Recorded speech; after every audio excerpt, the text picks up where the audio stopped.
घोड़ा में हाथी अइले शिवरात जब बाबा के बराती पैदल जाइबे रे घोड़ा में हाथी डीजे बजा के पूरा गांव में घुमाइबे रही रही के हमें ठुमका लगाइबे गाना पी के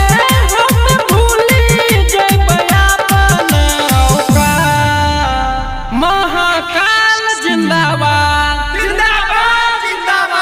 भूत बैताल जिंदाबाद।